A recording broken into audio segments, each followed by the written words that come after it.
Bonjour à tous. Allez, on rentre tout de suite dans le vif du sujet. Aujourd'hui, on va vraiment décortiquer l'univers du Web3 et plus précisément, comment on sécurise nos actifs tout en participant à cette immense révolution du troc local. C'est une vraie masterclass qui nous attend, avec des histoires vécues, des leçons de cybersécurité hyper importantes, et surtout, on va voir comment la communauté est en train de redéfinir la finance décentralisée au quotidien. C'est parti.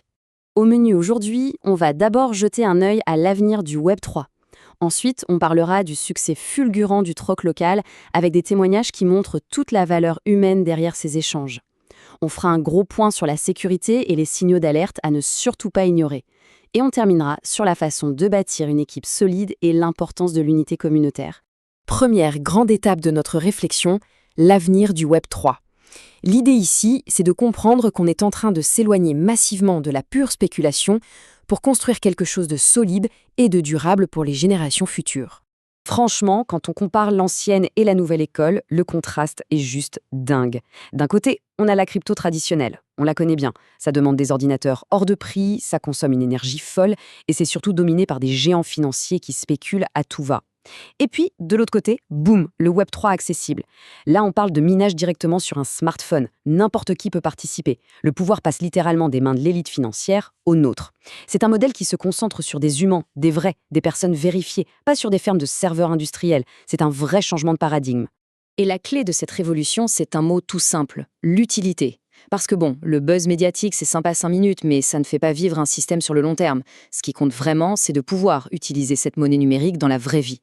Faire ses courses, payer un service local, acheter un truc en ligne. Si un projet n'a pas cette utilité concrète, il ne survivra pas aux inévitables secousses du marché, c'est mathématique. L'objectif, c'est que la monnaie circule naturellement entre nous pour de vrais biens, loin, très loin de la frénésie des salles de marché. On passe à la suite, le succès du troc local. Et pour le coup, la théorie c'est bien beau, mais les applications concrètes sur le terrain, c'est encore mieux. 100%. C'est pas juste un chiffre lancé en l'air, c'est la réalité du terrain. Lors d'un événement historique à Surat, en Inde, de nombreux commerçants locaux ont accepté d'échanger leurs produits contre de la monnaie numérique à un taux incroyable de 100%. Rien que ça. D'autres ont préféré faire un petit 50-50 avec la monnaie locale, ce qui est d'ailleurs super pragmatique. Mais dans tous les cas, qu'il soit total ou partiel, c'est un signal d'adoption monumental. Ça prouve que la confiance est là, bien ancrée dans l'économie réelle. Et attention, on ne parle pas d'acheter des pixels virtuels là, on parle de vrais produits du quotidien. Des pionniers ont pu récupérer 2 kilos de cumin pur, sans produits chimiques, juste avec leur téléphone. On a vu des tailleurs locaux offrir la confection de vêtements sur mesure entièrement payés en monnaie numérique. Même des bijoux d'imitation ou des réductions sur les frais de fabrication pour de l'or et de l'argent y sont passés. C'est quand même incroyable de se dire qu'une technologie cryptographique de pointe permet d'assaisonner son plat, de s'habiller de la tête aux pieds ou même de s'offrir des appareils électroniques. Les barrières entre le virtuel et le commerce physique sont littéralement en train de s'effondrer. Ce qui nous amène, logiquement, à la valeur humaine derrière tout ça. Parce qu'un réseau décentralisé, ce sont avant tout des personnes, et c'est ce collectif qui est le véritable moteur. Il n'y a rien de plus parlant que les mots de ceux qui le vivent de l'intérieur. Prenons ce commerçant à Surat, qui tient une boutique de bijoux fantaisie. Il raconte avec une fierté évidente qu'il accepte les paiements à 100% et qu'il a lui-même acheté un t-shirt et un badge le jour même, payé intégralement en monnaie numérique. Il les a mis sur le dos direct. C'est ce genre d'enthousiasme absolu qui est totalement contagieux. On n'est plus dans une expérimentation de laboratoire, on est dans la rue avec des entrepreneurs et des travailleurs de tous les jours qui s'approprient l'outil avec une confiance inébranlable. Et la vraie magie de cette évolution sans précédent, c'est l'unité dans la diversité. Lors de ce rassemblement, on a vu des gens venus de toutes les régions de l'Inde, du Maharashtra au Pendjab en passant par le Bihar, avec des parcours de vie complètement différents. Imaginons un peu le tableau. Des agriculteurs qui discutent avec des commerçants des villes, des étudiants qui échangent avec des vétérans de l'armée à la retraite. Tout ce beau monde est soudé par une même vision puissante d'inclusion financière. Ça prouve vraiment que le Web3 répond à un besoin universel de liberté économique qui dépasse largement les frontières habituelles. Bon, maintenant, on va aborder un point beaucoup moins réjouissant, mais absolument crucial. Pourquoi les escrocs s'acharnaient-ils autant sur ces portefeuilles numériques ? Posons-nous la question 2 secondes. S'il n'y avait absolument aucune valeur dans ces actifs décentralisés, personne ne déploierait autant d'efforts et d'ingénierie sociale pour essayer de les voler, pas vrai ? Le fait qu'il y ait autant de pirates à l'affût, c'est la preuve irréfutable que tout ça a une valeur immense. Mais du coup, ça veut dire qu'il faut être d'une vigilance absolue. La valeur attire la convoitise, on ne rigole pas avec la sécurité. Parlons donc des signaux d'alerte et de la sécurité. C'est vraiment le moment d'adopter une posture de mentor pour bien protéger les comptes et éviter les fraudes. Les histoires qu'on entend sur le terrain font parfois froid dans le dos. Prenons Kat Sachin, originaire de Pune. Il roule tranquillement à moto, il reçoit un appel international suspect d'Indonésie, un simple moment d'égarement et bam, il perd 24,81 pièces, le fruit de mois d'efforts volatilisés en une seconde. Et on a un autre pionnier, Ropi, qui a carrément perdu des centaines de milliers d'unités face à des arnaqueurs avant de devoir tout rebâtir de zéro. C'est une vraie tragédie. Ces récits ne sont pas là pour faire peur inutilement, mais pour nous réveiller. Les méthodes des escrocs sont redoutables et très sophistiquées. Il faut impérativement apprendre de ces erreurs dévastatrices. Alors, on fait comment pour bâtir une véritable forteresse numérique autour de ces actifs? La règle d'or, absolue et non négociable, la phrase secrète ne se partage jamais, sous aucun prétexte, sur Internet. C'est la clé du coffre-fort.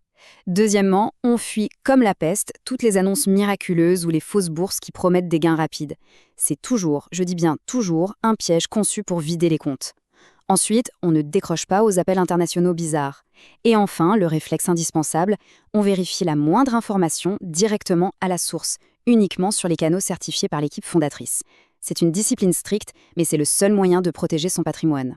Avant-dernier point de notre explication, bâtir une équipe informée. Car se protéger soi-même, c'est indispensable, mais la vraie résilience se trouve dans la force du collectif. Ce chiffre est tout simplement sidérant. 550. Ce n'est pas une métrique abstraite, c'est le nombre de parrainages qu'un seul pionnier, Sachin, a réussi à rassembler. C'est monumental. Ça montre bien qu'avec beaucoup d'empathie, de dévouement et surtout de pédagogie, une seule personne très motivée peut devenir le catalyseur d'une croissance gigantesque pour toute sa région. C'est la preuve qu'un leadership communautaire fort peut propager l'adoption à une échelle incroyable. Mais attention, un réseau, ça s'entretient sur la durée. Comment on garde tout le monde actif, motivé et en sécurité? Eh bien d'abord, en prêchant par l'exemple, on sécurise son propre portefeuille de façon irréprochable.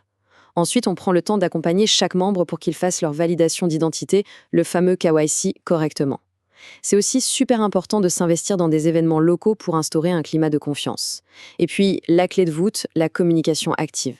Il faut se parler de manière transparente pour éviter le découragement et tordre le cou aux fausses rumeurs. Gardons bien ça en tête. Un membre éduqué est un membre protégé. On arrive à notre tout dernier chapitre, patience et unité communautaire. Concentrons-nous un instant sur l'état d'esprit à adopter pour triompher sur le long terme. Comme le rappelle si justement cette pensée, le vrai progrès dépend de l'infrastructure, de la sécurité et d'une durabilité à long terme. C'est pas un sprint, c'est un marathon. Rappelons-nous des balbutiements d'Internet ou des premiers jours des smartphones. Les doutes étaient partout, les sceptiques étaient nombreux, ça prenait du temps. Et regardez le résultat aujourd'hui. C'est exactement la même chose pour ce qu'on vit actuellement. Face à l'immensité de ce qui se construit dans le Web3, la patience, la bonne information et la prudence sont nos meilleurs alliés. Ce qui nous amène à la question finale, celle qui clôture notre réflexion d'aujourd'hui. La communauté est-elle vraiment prête à assumer la responsabilité du prochain grand chapitre de notre histoire financière? Les outils technologiques sont en place, les réseaux fonctionnent avec une efficacité dingue, et les échanges locaux prouvent tous les jours que le modèle est viable. Maintenant, c'est à nous de jouer. Il faut protéger nos actifs avec une rigueur absolue, s'éduquer continuellement et s'engager avec passion. Le succès définitif du Web3 ne dépendra d'aucune grande institution, il ne dépend que de la solidité et de la prudence de notre propre engagement commun. À méditer.